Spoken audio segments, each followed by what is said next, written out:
Ladies and Germans, how are you all doing? This is Conolvik. This is Rangru. Hello, hello, hello. And folks, give me some more monthly tournament coverage today on Orsha East. What do we have, sir? On left-hand side in the blue, we have Luna playing Rosselsprung with a Maverick income. Right-hand side in the red, we have HerrRobert playing 7th Mechanized Core, also with a Maverick income. Here's to be happy about the fact that we know this is Luna here, and it's not like Skippy Dippy Fun Guy that we find out at the end of the game is Luna. Yeah, actually, maybe Robert might be Luna and Luna might be Robert. You never know. You can never trust the names. Are you saying that Luna might be going through a phase? Yes. Fair. But yes, Rosselsprung, the division of a little anything and everything a chap has left over in the bottom of that barrel. Up against the 7th, so this could be kind of interesting as the Polyglot division attempts so much to take on something that is, well, a lot less poly and just very, very glot. Yeah, but we're already seeing up north a pretty heavy investment. Actually, Pack 38 and infantry being brought out here from Luna. I've seen smoke being deployed from HerrRobert to allow his infantry to get into position. But just looking at everywhere else in the map down south, pretty standard. PE2 is just going to be completely annihilating that forest. Is HerrRobert? He has a decent target. You know, really got a decent hit. I would say probably. A funny thing here is that he actually only dropped those two. You were just about to say that, weren't you? He only dropped 2 bombs. And they ran right into him. Oh man, that's brutal. Like that's funny. I don't think that was intentional, but how the infantry were running backwards. If they just ran forward, they would have avoided the bomb. I'm just more surprised about the fact that the actual bomber itself didn't drop its entire payload. It only dropped about, well, a third. Huh. Weight-wise, he dropped about 40%, but that's a number that we can worry about another time. In the meanwhile, SU-152 is to the northern side here, and I imagine the second we see this SPW continue to be frisky, I'm surprised we actually aren't seeing much more aggressive play here happening from HerrRobert. Yeah, he's actually playing pretty defensively. Like, he hasn't really moved anywhere, anything. I think he's waiting for Luna to make the first major engagement. He's just pretty happy setting up where he has with all his armored vehicles, which makes sense, because he does have the tank advantage, and you might as well wait for the enemy to come into your tank gun range. Especially when you are still up, and it doesn't matter whether or not the enemy actually engages. If you're just bleeding him, who cares? That's fine.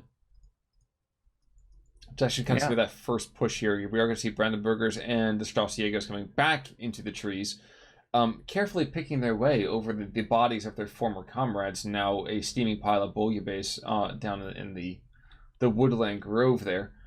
But they're not moving too much further past that 50-yard line, which is surprising. And probably a good idea, but just very surprising nonetheless. It's a shame that Robert didn't manage to really exploit that bombing run down south. He didn't have enough infantry or just troops in general to exploit it. And now he's going to pay the price here because this nasty German force should pretty easily deal with 2 after Machiki's grudge.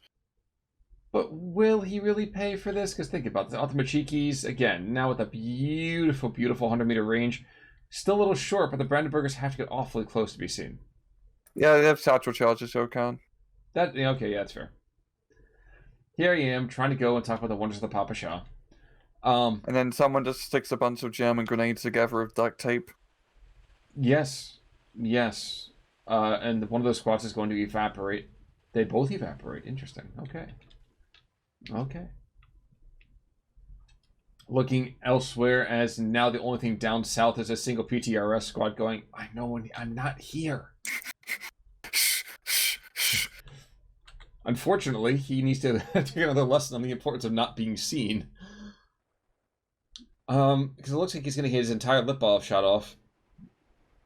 And yep, there he goes. Unfortunate, but that is all that's left down south. C205 going to be coming around, kind of swooping hither and there. And for the moment, HerrRobert, I think, is just, like you said, he's letting Luna dictate, which is not something I expected to see that really happening. I kind of thought HerrRobert would be a little more aggressive here. Yeah, especially losing down south with really not much of a fight. I'm sure he's an area you don't want to give up easily unless you're going to go hard somewhere else here. And that is just, a tactical, strategic decision you see people like. I feel like Robert is gearing up for some sort of northern offensive. He's got PV1 being brought on up. He's doing some maneuvers here, but Luna just has a great position at Pack 38, perfect line of sight, and gets a rather easy peasy kill. Yes, he does. So they might have to revise my thought process over here about the P38, excuse me, the Pack 38. A little derisive to it over on Tuesday, but I suppose I can kind of maintain that kind of more aggressive position, considering the fact that at this point the KV1 is dreadfully out of date. Mm-hmm. Yeah, I was waiting for you to either be like, no, Khan, you're absolutely wrong. It was completely and totally in date here. It's still fantastically on shape. But you know what? There's no need for an IS tank. Okay, thank you. There we go. Now, he still doesn't have the assault gun, doesn't he? No, the assault gun went down as well. Jeez, that Pack 38 has been doing the Führer's work here. And that Veltro realizes that, wait a second, there are guns that can shoot up at me, and those guys are going to die pretty darn quickly if he's not careful. Yeah, and we've seen Brandenburgs in the center slowly make their way through, clearing out some more after Machikis here. Meanwhile, PE2 returns to bedevil the northern side. Brandenburger and the Gebirgsjäger realize, yes, that's right, we don't run back into the bombs, we run away from the bombs, and they manage to keep their lives, at least for the time being. That they've learned from their brethren. Clever girl. In the meantime, Gebirgsjäger's Fusiliers just kind of doing the beautiful moment of just destroying that 76-2 with their rinky-dinky kind of K98s. Not too much of a shock there. And that push in the center, what I thought was going to be a little more aggressive than what it had been. Luda's just content to wait. Yeah, both. This is actually quite funny. Like, both sides, even Luna hasn't been that aggressive. Both are playing Maverick. I was just seeing really Luna just amass force in the center, as well as kind of in the northern side as well. He's going to be moving in his Gebirgs and Brandenburgers once again to try to retake out Farmstead here. P3 going in hot. Perfect contact with the Pack 38. Actually, I really like these 75mm howitzers here, kind of engaging. These are the equivalent basically of a Pack howitzer really overall there, folks. And really they had the opportunity to give a ton of support value for one. A ton of friendly fires we're seeing right now here too. And just some nice HE that I think Rosselsprung doesn't really get too much of, in my perspective. Mm-hmm. Yeah, they definitely are a bit lackluster in everything apart from the infantry department, as they're a bit more accustomed in hunting down partisans in the mountains of the Balkans.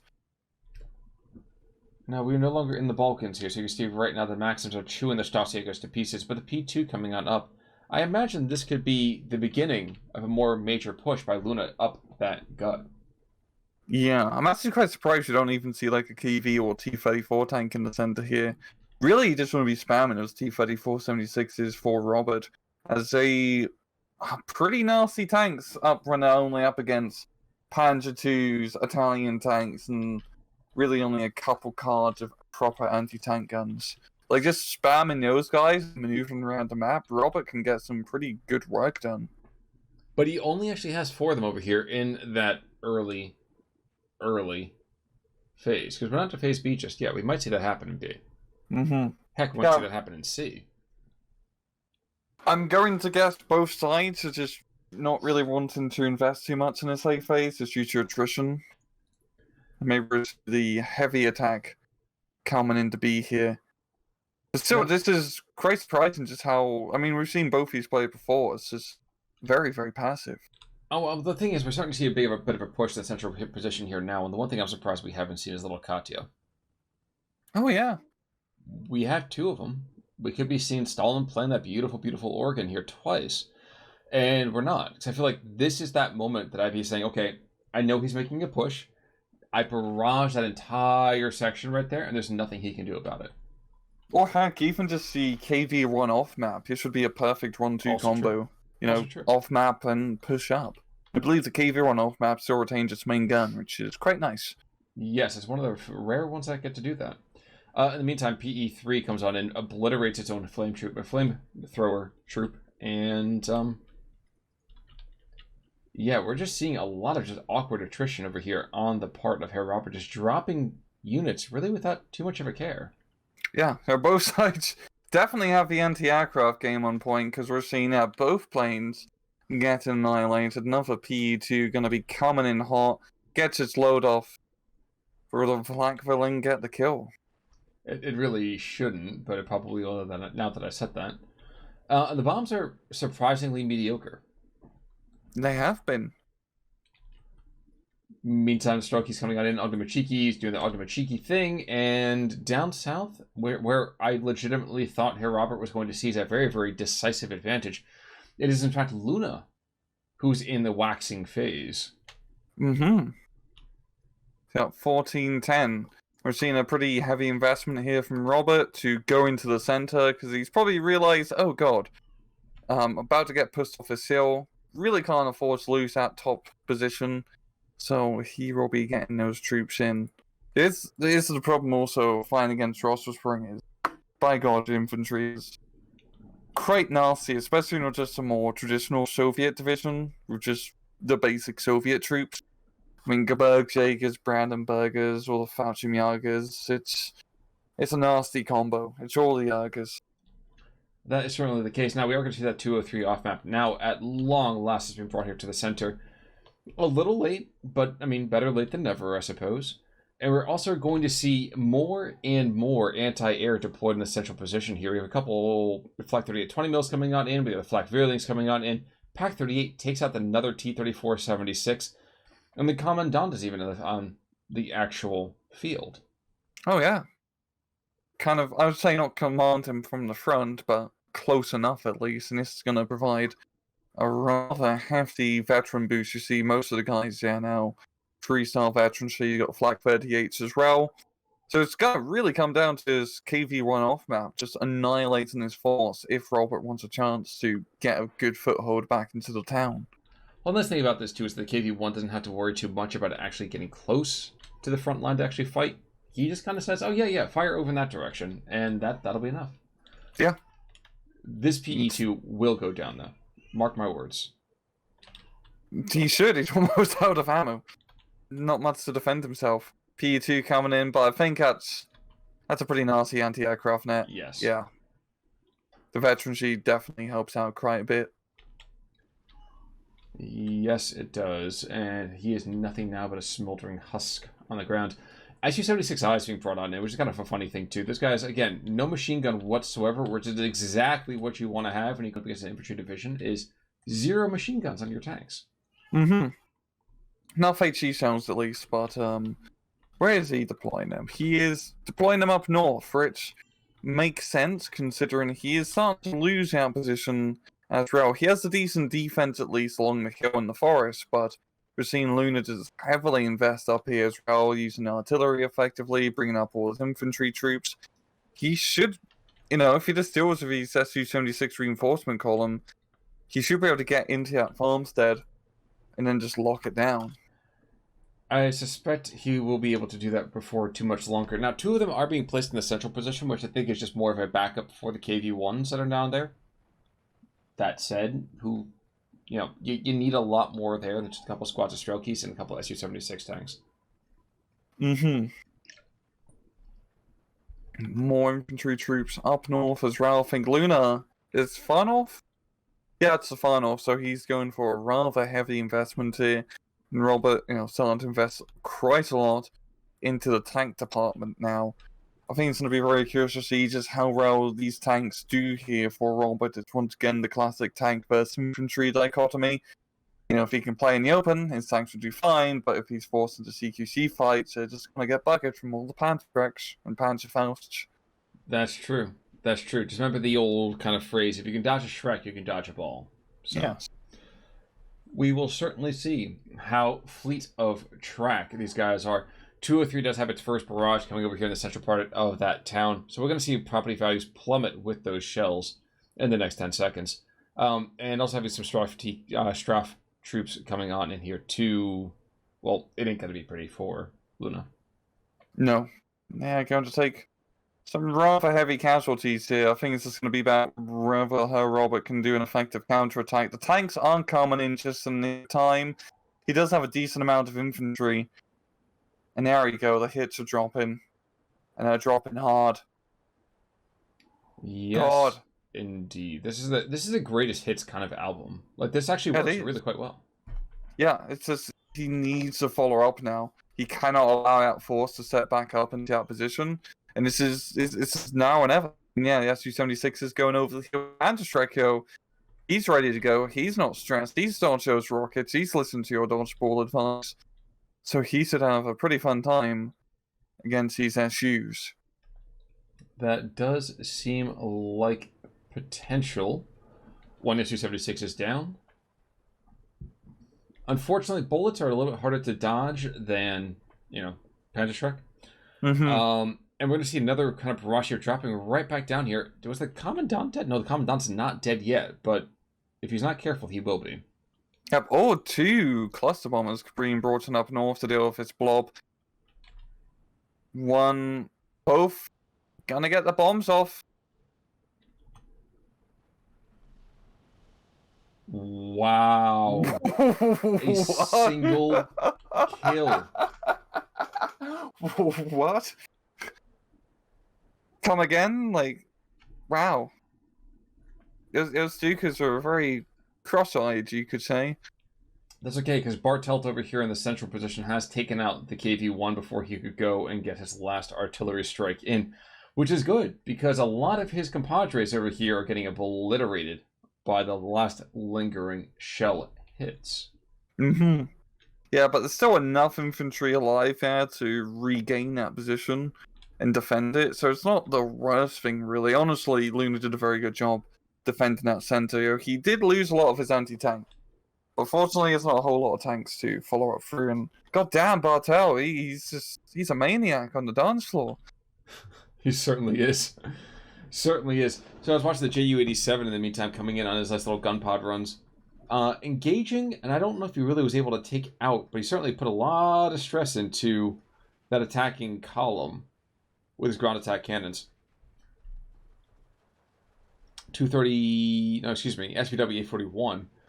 And the French 35S over here, the APW, both die within seconds of each other. Synchronized kills right, yeah, but we do have the backups of the Pack 38 and the Pack 40 being brought onto the hill. And, yeah, good little ambushed position. They should be able to do quite a decent amount of work against all these SUs. They should. They should. Another PE2 over here in the middle will be engaged and potentially shot down by the vastly reduced anti-air net. But no, he's able to limp away successfully. The northern side, the Pack 38s are going to go and just turn that Su-76 push into just husks. Just husks. There's nothing left. Yeah, just good defensive position. And honestly, Luna's been trading very effectively with his very limited anti-tank. Does not have a whole lot of cards and resources available, but he's been knocking out a lot of these T-34s and a lot of SUs in rather beneficial engagements. The only sense here, Robert's actually starting to win the infantry engagement. He just has enough dudes with machine guns now in a decent defensive spot where he is just out shooting the Germans, which is quite surprising. Yes, I would say with a bit of an asterisk. I think it's one of those things, though, too, that we forget that Rosselsprung doesn't have the same intense ability to have that medium to long range fight. Yes, they have a lot of junk, and that junk can be very good. Unfortunately, the amount of junk that they have doesn't come with the most amount of ammo either. Well, they have junkers, Khan. That's true. They also had, not have currently, they have one less DO-17 getting taken out by, again, all that beautiful, beautiful AAA. Mm-hmm. And finally, at long last, with 30 seconds left to go over here in B phase, we finally see Little Katya. So, Little Katya's on the field, so expect to see a barrage right at those flak, the flak Vierling. Of course. 1,000 meters west. Or trying to, counter battery the 75 mil, which is out of ammo. Yes, but the Katyusha doesn't know that, and neither really does the 75 ammo. They've been told, No. It's the communists. They're hitting our supply lines again. It's totally fine. Stories the communists. That's why we're losing this war. Ah, freaking Lenin. Which actually at this point would have been dead for what, like 10 years? I don't know. Unimportant. 20 years. 20. Jeez, it was that long. I kind of forget that point. It's like 23, so technically 21 years, but you know. Well, technically correct, the best kind of correct. Yes. And now that we see the Katyusha on the field, I feel like he's going to actually engage the town, because now we're trying to go and take that back. He can't do that. It is going to be nigh on impossible unless he applies an awful lot of HE delicately to that entire front. Mm-hmm. Yeah, Robert just has enough to defend his lower edge of the hill here, but once again, you know, with Rosselsprung, all you're going to be doing is buying really good infantry, so you can just keep, you know, funneling all these elite and shock troops into that town to, you know, hold the line on his end. And also, the nice thing is all his elite troops come in pretty beefy, like, 12-man squad numbers, and so they can trade pretty efficiently against all these strokey DPs here. True. And the guys who can't trade effectively do have ways to kind of even the odds, like, again, sniper rifle teams, with who also have, again, the GRB-39s. So that's basically, of course, the German copy over here of the PTRT. Now, we are going to see the Katyusha barrage has engaged just the PaK-40 and the APW-41. So I'm underwhelmed. Not quite like that PaK-40. The PaK-40 is just under so much pressure, he's just falling apart. Mm-hmm. But, I don't know, I feel like Katyusha is a shock unit, and it's not necessarily a, oh yeah, there's a position there I need to take unit. Yeah, it's always the risk of MLRS, because sometimes it does do very well as a precision tool to knock out key units, but then there's also other times where you only get like one or two decent hits, is always the major risk here. Like, yeah, it probably would have been a little bit better utilized into the center here, but he really does not have a whole lot left in the center. He's got T-34s and a bunch of Superiors being rushed on through. Once again, if he can just keep his tanks alive long enough to provide infantry fire support, he should start running these engagements. It's the keeping them alive part, which has been a bit difficult. Kind of embarrassing that it's been that difficult, to be fair. I mean, the Russian units are not wilting flowers. They're equally beefy, I would argue, to a lot of the German equipment here in the meantime. Yeah, I mean, those T-34-76 is some of the better tanks you can get in this match. J-87 is going to try once again. Well, neither one gets their rounds off, and I imagine... Oh, no, the second one does. But barely. Yeah. And both go down. Die. So I think he's tapped. I think one of them has already died over here in the meantime, so it still is 15-9. This doesn't mean with the death of these Junkers that everything is peachy keen, though we are seeing T-34 Su-76, excuse me, T-34-76 and the Su-76s are on the gingerbread man's neck and moving delicately south-ish. Mm-hmm. In a decent position. Once again, if he can just start utilizing his T-34s, he can, you know, start trading efficiently here. And we're seeing in the central position, now he's got the tanks onto the hill in a safe position, not being engaged by enemy PaK-38. He's annihilating the infantry now. Now the problem is he just needs infantry of his own to actually do the bloody attack. I know the way that you said bloody over there, I mean a different thing than actually being a just deadly, deadly heavy cost, but it works both ways in this case. Mm-hmm. Katyusha, in the meantime, is going to try to find those 75 mils. Excuse me, a 75 with 105. The other 75 mils much further to the north. I don't know that it's going to get a kill per se, but I will say that if he keeps it anywhere in that stress area, that could be maybe the moment that is needed by the Russians to get a little bit of an attack together. Yeah. I mean, the Superiors and Strokies are starting to trade somewhat decently. Oh, there are LG-42s in the flanks, and rather nice little sneaky locations here. And they're going to be slowly picking away at the superiors one by one. Well, with a couple more seconds. Okay, maybe not. A little longer than a couple more seconds. SU-76, meantime, kind of being brought on forward. Do you think they have the Katyusha? No, just another SU-76 to the front. Guys, you can bring 2 Katyushas, bring 2 Katyushas. I mean, if you're going into C phase over here where you don't have the opportunity to really have a strong artillery presence, then please, by all means. Mm-hmm. And can't just, we like seeing the music.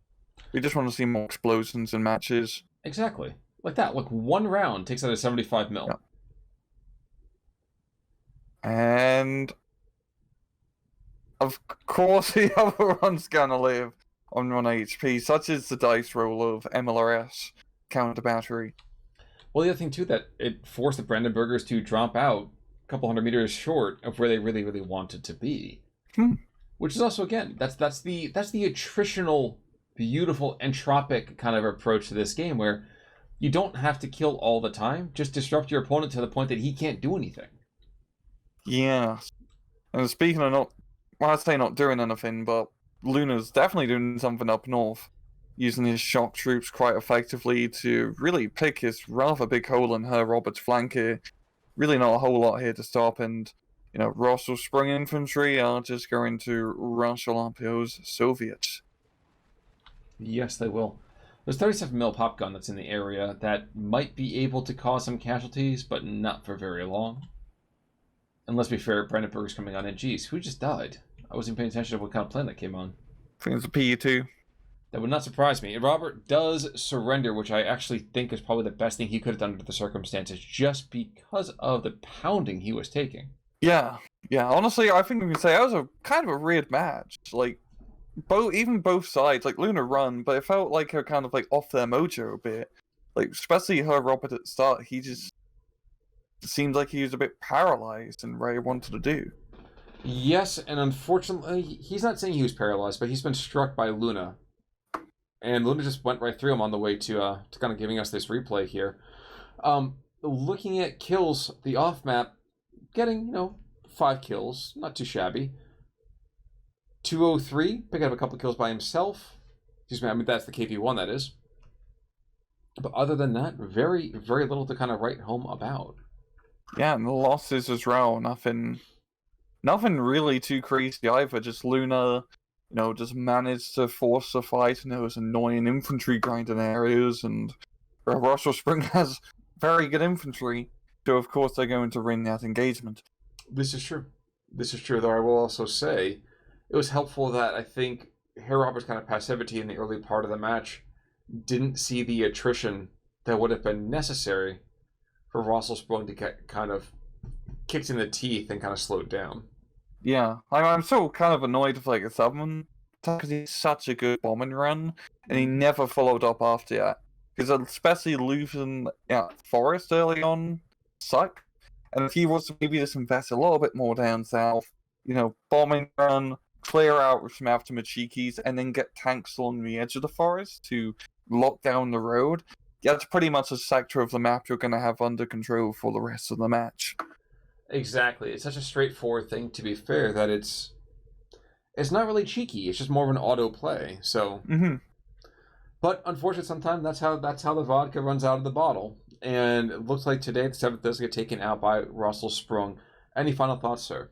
No. Well, folks, we would tell you the spread over here from kills and losses, but we don't really feel like doing the math right now. Until next time, then, this is Conolwork. I'm Rangru. Take it easy.